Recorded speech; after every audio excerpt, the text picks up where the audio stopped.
Ahojte, to je Adam Bednár a v tomto videu idem zhodnotiť kreatívne agentúry, ktoré sa nachádzajú alebo boli mi odporúčené v skupine Učíme sa podnikať, taktiež freelancery a bude tu môj veľmi rýchly osobný názor. Nebral som úvahu vôbec, koľko to stojí. Rozhodol som sa na také pocitu, čo sa mi páči, čo ma najviac priťahuje a čo najviac so mnou rezonuje, hej.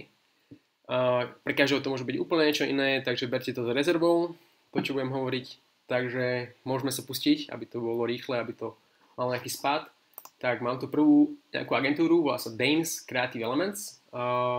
Pekná fotka, pekná voľná stránka, je to moderná stránka, je to klasická, od Danes Creative, nejaké služby, 3 elementy, mohli by tam mať nejaké fotky ľudí, hej, reálnych, to mi tam chýba. Pekná stránka. Ďalej, Michal Litvany. Priznám sa, vybral som si Michala, lebo som dostal odporúčanie a ten jeho dizajn ma úplne priťahuje, neviem prečo, je to veľmi jednoduché.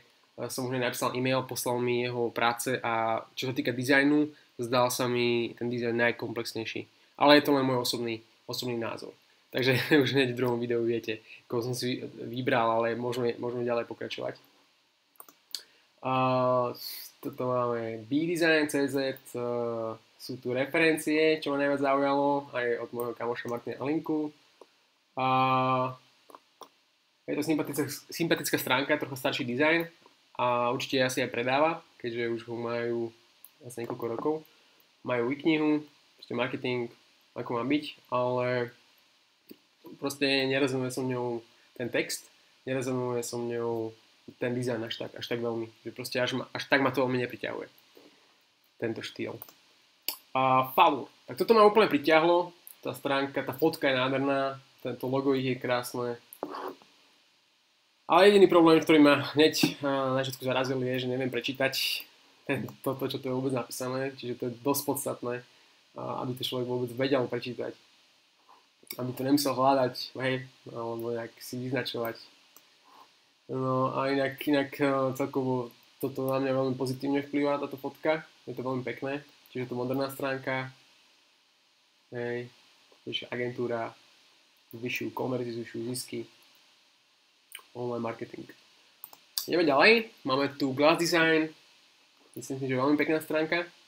Taká jednoduchá, vôbec nie je zložitá.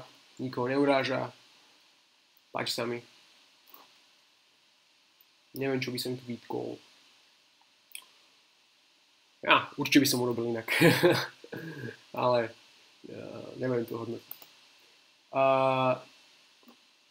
Nová vlna v digitálnom svete. Čo sa mi nepáči, mám rád farby, je to čierno-biele. Možno sa chceli odlišiť, že to je čierno-biele, že všetky ostatné stránky sú farebné, ale ja mám radšej farby. No, potom čo sa mi tu nepáči je malé písmo. Tiež moderná stránka sa posúva. Konkrétne s týmito modernými stránkami môže byť problém, že troška nejdu plynulo ako všetky ostatné. Aspoň na mojom počítači asi by som potreboval výkonnejší komp, aby to fičalo. Títo majú, myslím si, že pekné stránky, ale nepritiahli ma. Prvý dojem nevyhral.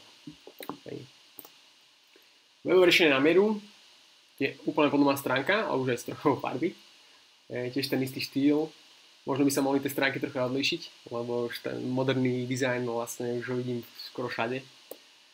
A možno je to len môj pohľad, že možno to úplne nie je pravda, ale asi to len teraz tak vidím, že keď vidím toľko stránok pokope tých agentúr a majú veľmi podobné stránky, tak možno by sa mohli trocha odlíšiť. Lebo veľmi podobné stránky majú.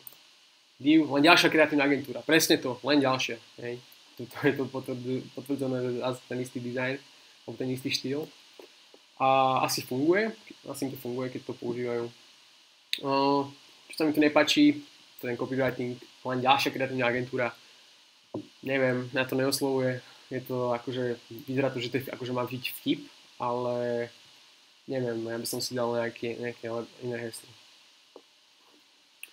Čiže nezaujalo ma to na prvý pohľad, hej. Možno majú super ceny, možno majú, ja neviem, keď sú úplne úžasné dizajny, ale ten ich nemajú až taký, že proste ho nepritiahol.